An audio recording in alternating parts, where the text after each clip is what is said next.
അവിടെയുള്ളതിൽ ഏറ്റവും കൂടുതൽ ജനസമ്മതിയുള്ളൊരു ആളാണ് അനുമോൾ. അപ്പോൾ അനുമോള് ഒന്ന് ക്ലിക്കായി കഴിഞ്ഞാൽ ഡെഫിനറ്റ്ലി അനുമോളായിരിക്കും ഷോ, എല്ലാവർക്കും അറിയാം.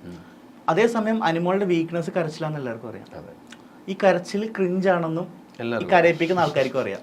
അനുമോളെ കുറെ കരയിപ്പിച്ചാൽ ഇവള് മിണ്ടിയ കരയുന്ന ആളായതുകൊണ്ട് ഈ കരച്ചിൽ കണ്ട് ആൾക്കാർക്ക് ബോറടിക്കുന്നു അറിയാം. പിന്നെ ഒരാളെ പുറകെ നടന്ന് പ്രൊവോക്ക് ചെയ്താലും അയാളുടെ വേസ്റ്റ് ആയിരിക്കും. ആ ഗെയിം അങ്ങനെയാണ്, അതൊരു സർവൈവൽ ഗെയിമാണ്. ഈ ഷോ ശരിക്കും പറഞ്ഞാൽ എന്താണെന്ന് ആർക്കും അറിയില്ല. ഈ ഷോ എന്ന് പറയുന്നത് നമ്മൾ അതിജീവിച്ച് ജയിക്കേണ്ട ഒരു ഷോയാണ്.